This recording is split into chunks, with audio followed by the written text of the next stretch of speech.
This is your opportunity. I know it's a lot to absorb, but we need to be on fire. This gentleman looks like he has a history of knowing about these taxes and housing. Step to the mic and state your name. And give your zip code. Mark Carter, and I'm in 60612. I hear you all talking about the taxes, but let me give you another way that they're taking your homes all across the city of Chicago. And it's through this program they call the Truman Building Initiative. This program has been funded through HUD funding, through idle monies, so the federal and state money. The banks are funding it. What else should I say? I'll just leave it at that. I'll read something to you all. In 2013, I went down to the building courts. Also, the tax buyers, all these people are involved in this. So this is something else you need to add to your arsenal when you go after, these people who are taking homes from a lot of our parents and grandparents. Look at Bronzeville. It really took place in Bronzeville. You saw a lot of homes be taken through this process. And it was able to be done like this because the attorney for the housing service, for example, is the father of the alderman's son. I'll read this to you. When a building is referred to the Truman Building Initiative, the building receives an initial examination to determine whether it meets TBI's criteria. If it does, the process begins.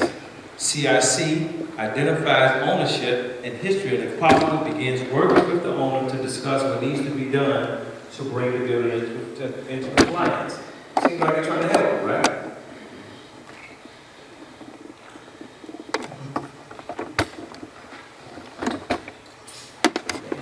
It upsets me so much,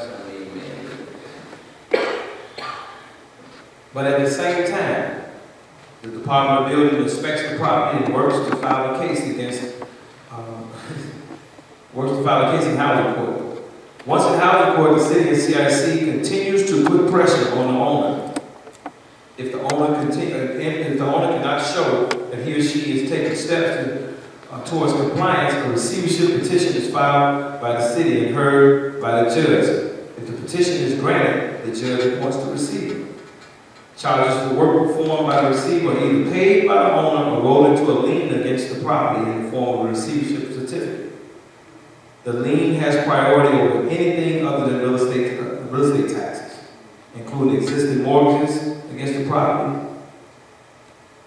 If the receivership continues for an extended period, the receiver may ask the judge for an interim certificate for accumulated charges. Those accumulated charges go for cutting the grass, boarding the building up, anything that they say that they did to make sure that the building was safe and secure. The certificate can be filed against the property's title at the Cook County Recorder of Deeds, where it accumulates interest at 9% per annum. If the certificate is not paid within 90 days, the receiver can initiate foreclosure proceedings. Technically, the process could result in a foreclosure auction, but it rarely does. Typically, once the foreclosure proceedings begin, the existing owner is motivated to sell the property. I'm pretty sure I can put so much pressure on right now as violations continue. Typically, once the foreclosure proceedings begins, the existing owner is motivated to sell the property to the new owner, who pays off the certificate. The new owner must appear before the housing court to demonstrate that it's a suitable owner for the property. If the judge concurs, the new owner pays any remaining costs due to the receiver. The receivership is removed and the property moves back to productive housing stock. CIC may play a facilitating role in identifying suitable new owners and bringing them to the settlement table. CIC can also acquire troubled buildings by purchasing existing liens for back taxes and then foreclosing on the property. The city can expedite the process by assigning liens to CIC to help it take ownership after acquiring the property. CIC will usually resell this responsibility to new owners like Panchia. Typically, the new owner, typically the one committed to maintain the property as affordable housing. And all this sounds like it's a real nice process, but since 2013, I've watched them target senior citizens, our mothers and fathers. So you look at one end when you're talking about the taxes, and at the same time, 9 city departments are coming down on you since 2003 when they created this program. 9 city departments, and those city departments are, let me go to them. They're all coming to the same time. Just say, for instance, if somebody runs on your porch, has a gun or some drugs, automatically those 9 city departments come in as a task force to take your property. So while that person went to jail for drugs, you got to go to building court. But let me give you all those departments and I'll be done. So, and this is from CIC's website. When they saw that I was putting information out about this, they removed it from the website. In 2003, Chicago created a unique program called the Trouble Building Initiative, bringing together the expertise of senior staff in 9 city departments: housing, buildings, law, administrative hearings, water, planning, human services, police, and streets and sanitation, and a nonprofit called Community Investment Corporation, CIC. These are the same organizations you go to when you need help, when you want those free back porches, you want the windows. When you go to them and get the free programs, they get you to agree to interior inspections, and then you end up in building court. Well, first administrative hearing, then you go to building court. And CIC is being run by Jack Markowski, who used to be up over the Department of Housing. And if you start checking the relationships between all those people who sit on these boards, and their connections to these aldermen and everybody, and the alderman that I'm speaking of, in the third ward, at the time when she sat as a housing committee co-chair, NHS and CIC was facilitating the 5-year housing plan, the 5-year housing plans, and this is directly tied into what you're saying in terms of when you're talking about properties, because they're all involved in this together. But at the same time that the money was coming down to the 5-year housing plan, it was being sent over to neighborhood housing services to her son's father, who was the attorney, and he was in court talking these people into walking away from their properties. Personally, he does, still to this day. Go to the 11th floor of the Daily Center, they don't have any, court reporters in there, so you never know what happened. But go to the 11th floor of the Daily Center, and any given day, people walking in because of these pressures, you just say, hey, look, I'm walking away, I don't want the property. But guess what? Once they knock the building down, you have to pay for that demolition. So you work a job, there's judgment on you, and then they garnish your wages. And last but not least, if they get this interim certificate stamped by a judge, you have literally 90 days for whatever price that they came up with to go in and say put a boiler in your house. I watched them put a boiler in a person's home in 6 months of receivership and tell them it costs us about $70,000 to do it. But they didn't have the money. They can't even put the boiler or something like that. They didn't have that money, so how are they going to pay all this other money? But you have 90 days to pay them every single dime of whatever the judge stamped. Attorney fees are $250 an hour. Union cost rehabs or fixtures done in your house. And so at the same time they're hitting you on the side of taxes, they hit you with these violations and everything. And they're using federal funds to do this. And we get ready to expose it in a very short period of time. We're asking that HUD comes in and give everybody that lost their properties through this trouble building initiative the right to return to their properties. Right? I agree with you 100%. Any conversation that happens in this state around this issue, that should be and will be part of to restore people back to the home that was stolen from them. Yes. And I'm so sorry that the person from the assessor's office walked out of the room while you were talking. Because I just had this conversation standing to my left with him. And I told him there's things that he could be doing right now, as opposed to waiting until it's our turn, because it's way past our turn. Our turn is now. People have lost their livelihood. Their homes have been stolen. Their children's wealth has been stolen. Our community have been raped and robbed of its resources. Look, they have this thing so fixed up that if you want to remove the mortgage from your home, hire a contractor to fix the violations and send the bill to the bank. They'll release the mortgage. I promise you they will. Send it to them. I don't care how much your mortgage is. It's all fixed up, this group of people who's getting all these properties, and the objective is to take you out of the home. They don't want it. They just want, they don't want you to have it. And they fixed it up to where, like I say, hire a contractor, send the bill to the bank, and they'll release the mortgage off their property. But that was all fixed up for them to benefit from, not you. Watch this since 2013. I can show you a list of 5,000 to 10,000 properties the city's Department of Law sends to me every 30 days. Where they're targeting these people to take their homes for, they say if they got a heating call. The heating call is where Globetrotter, the company Globetrotter goes in and becomes a receiver in your property. And they end up taking your home because you couldn't fix your heating system.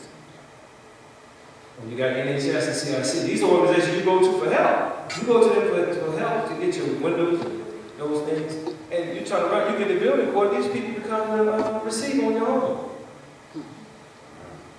At least if you're going to rob me, if Frank James robbed me, that's Jesse James. Frank James robbed me in. So. Thank you very much. Thank you. I can say real quick. I had an incident where an 80-year-old one of our elders called me, and the grandson at they have a house in the lot, what they call a house in the back, porch house, coach house. So the young man and the guy, they had a shootout, and they ran up in the house, they said, and then they would take part of course in the shoes. Goes in the back.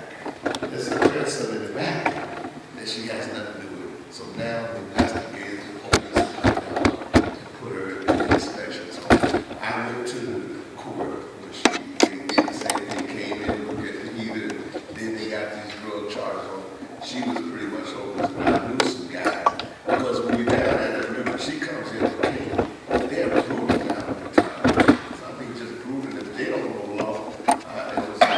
Nervous and panic, but if I had been there, Mr. Brother, like Marcus now and some other guys that are not scared of lawyers, but they fear you and scare you out of your property, and then tell her her son can't live with her no more, and that's the only way. So I can attest to that happening. We end up saving property, but this is an intimidation factor, and as they all Mark say, they are stealing our grandparents' dreams and homes, just like that, and making them walk away. State Representative Flowers. I have a landlord who has about 20 properties on the west side. To the mic. I have a landlord who has about 20 properties on the south and west side of Chicago who told me that CIC is the organization that funded him for this property. And he's a slumlord. He's a slumlord. Rents, everything. He do not take care of his units. He has lost about 10 of those units, and I've been renting with him from 2015, and I stopped renting him in 2018 because he just refused to give my clients these apartments. But he said, yeah, his apartments through CIC, and was trying to help me get apartments through that organization. I really think, and I'm so grateful for these hearings and so also grateful for those of you who are out to give your testimony because this is educational. See, we're entitled to a good, healthy environment. And if the home that we live in is not healthy, and if that means our environment is not healthy. And so as a result, we become a tax burden again on the taxpayers of the state of Illinois, the city of Chicago. And I'm not begrudging anyone that lives in this beautiful community. We just want our community back. It was just as beautiful. We paid our fair share. We don't want to subsidize anyone else. We just want to take care of our community. We want our money to come back into our schools, our families, and our children. We just want to be respected. But if you're taking away, if you're putting all kinds of obstacles in our way, since the ending of slavery back in 1865, whenever it was, I mean, how long do we have to go through this nonsense? Enough is enough. Who's next, please? Would you please identify yourself? And give your zip code. Andrea Raylo, 60660. I've lived on the north side most of my life. I came up here when I was 15-year-old from Louisiana. And I love this state, I love the community, but it is unbelievable that this property tax system has done the greatest divide. When I worked for the Harold Washington administration, we put together, we were commissioned by the Civic Commission to put a study together. This was in 1993, and it was called Taxation Without Representation, the Illinois Property Tax System. And the data there we compiled, working with Harold Washington's comptroller, showed exactly what happened in the Great Divide of the Tribune articles. Nothing's changed since those days. It didn't light a big fire like the Great Divide did, but the problems have just been there for such a long time. But I really think these discussions across the state, they're so important. And we're really grateful to your commitment to do this work. And I know it's hard, you're up late at night and traveling all across the state. These guys, none of these people get paid to testify, but I think it's critical to put this down on the record. In particular, I wanted to comment about the young lady who talked about the disability exemption. We need a better disability exemption. The disability exemption gives anywhere from like $150 to maybe the highest $300 of relief if you're disabled. You have to be disabled between like 30% up to 69%. And then you get that small little exemption. There are other exemptions. We've got 10 exemptions in the county and in the state. These exemptions need to be reviewed because the exemptions for, let's say, the new one that I'm grateful for, in 2006, the legislature passed an exemption for veterans who are, if they are 70% disabled, they don't have to pay property taxes anymore. There are a lot of veterans that don't even know about it. But then there's something called the senior citizen freeze, and there's something called the long-term exemption. Now, let me tell you a little bit about that.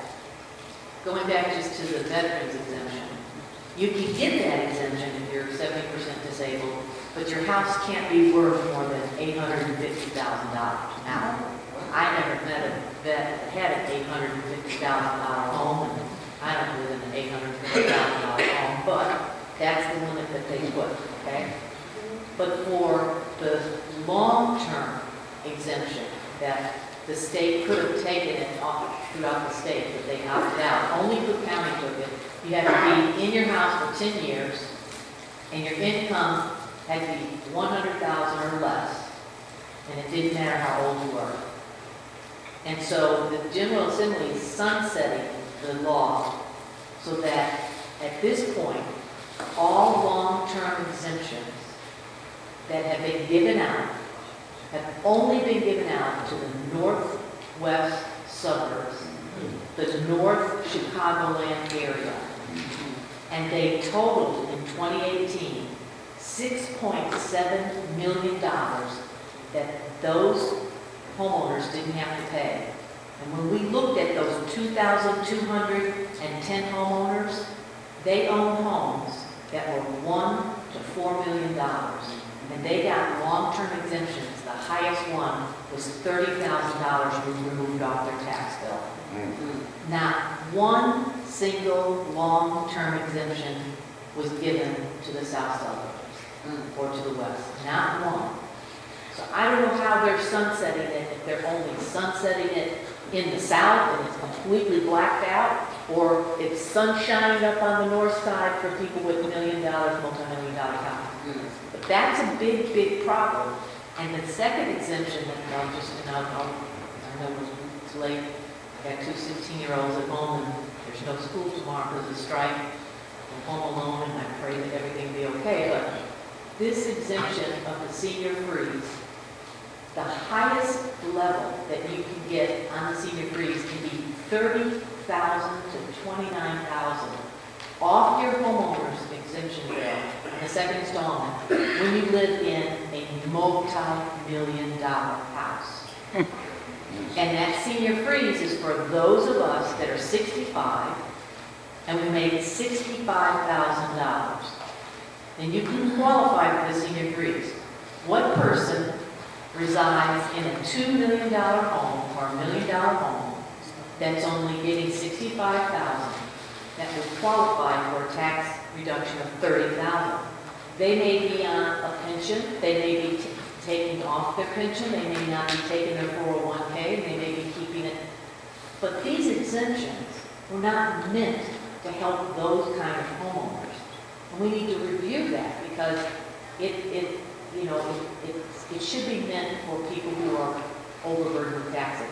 And the senior freeze and the long term, there is no cap on how much value the home has. So you can buy if you can afford it, a $10 million home, and you can still apply for those exemptions. That shouldn't be the law, and that needs to change. And with the disability, we should give a disabled person that she talked about, and we're all going to be disabled one day, and it's going to cost us our houses, that they get a disability exemption so that property tax may be forgiven for that 1 or 2 years even. Because that would be so helpful to keep those folks in their homes, and they could afford to make their homes disabled and workable for them to reside there. So I hope there's an opportunity for the General Assembly to look at these exemptions, see what's fair and what's not fair. I promise you, we will be looking at the exemptions, and thank you very much for bringing that to our attention. But let me ask this. So how long are the exemptions for? Because you mentioned something about the disabled, maybe they just got 2 or 3 years. But how long is the long-term exemptions for? How long is the veterans exemptions for? How long is the short-term exemptions for? The veterans exemption, if you're going to get it and you're 70% disabled, you don't pay property taxes anymore until you pass. And then your widow, she still does not get to pay, she doesn't have to pay property taxes until she passes. And then it's out. So until death do you for that disabled veterans exemption. And if the family member is disabled in the family, if the husband and wife has passed, but the child is disabled, is the exemption passed on like a family heirloom? No, the law is not that way. But in the long-term exemption, you have to file it every year that you make $100,000 or less. You file it every year, and then you get that exemption off. And of course, the value of your home has nothing to do with it. So we need to look at that. And then it's a complicated formula where it's the increase that you might have gotten over a couple of years that gives you that large reduction. But we need to, people, advocate for these exemptions, but they don't look at them carefully enough. And that can go on, and the senior citizen freeze, you can apply for it every single year. You have to show that you're only making $65,000. But if you're only making $65,000 and you're living in a $2 million home in Winnetka, do you really need that relief? You know, maybe you should downsize because those homes are 6,000 square feet, usually 3,000. And the saddest part about that is these are people who could afford to pay, but yet the poor people on the south and west side who can't afford to pay, and their value of their property has been decreased and their taxes have increased, and they are not getting any of the exemptions except for maybe a senior freeze. Maybe. They can get their homeowner's exemption and their senior exemption, and they could get the senior freeze, but a lot of times, these seniors, I'm so glad that you guys passed that law that the seniors don't have to reapply, because every time that law was instilled in 2013, so many seniors forgot about getting their exemptions, and they would do back sometimes like, you know, $6,000 or $4,000 when they realized they didn't get it for over 3 years. So that's an important bill that was passed, and I'm hoping that that cures a lot of things, because a lot of seniors fell off the exemption rolls. But the problem is the exemptions are hard to monitor.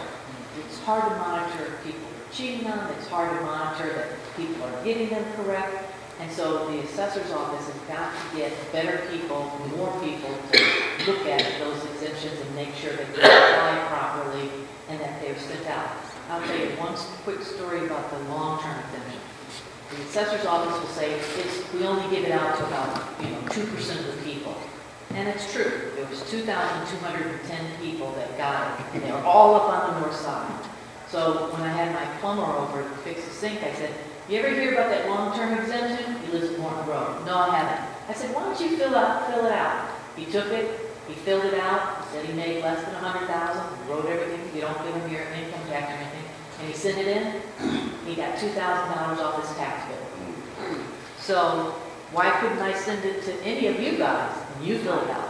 But you're not in Cook County, so you don't get the long-term, but all the 101 counties opted out of that. But I think we should have all 102 counties getting a long-term exemption. Wait, excuse me. 101 counties opted out Yes, and only Cook County took it. Well, let me just ask a question. I thought we needed the property taxes for the revenue in order to do what we do in the county of Cook in the city of Chicago. I thought we needed the revenue taxes. And when the taxes go down here, it had to go up on the south and west side in order to subsidize. But yet they're still getting tax breaks. And even when I and others apply for the appeal that we're getting is really superficial, because the appeal is still higher than what it should be, because we were assessed at a higher rate. So this is really a fake appeal that we're getting. Also, Madam Chairman, for the record, in regards, and I just want to give a point of clarification from you in terms of the long-term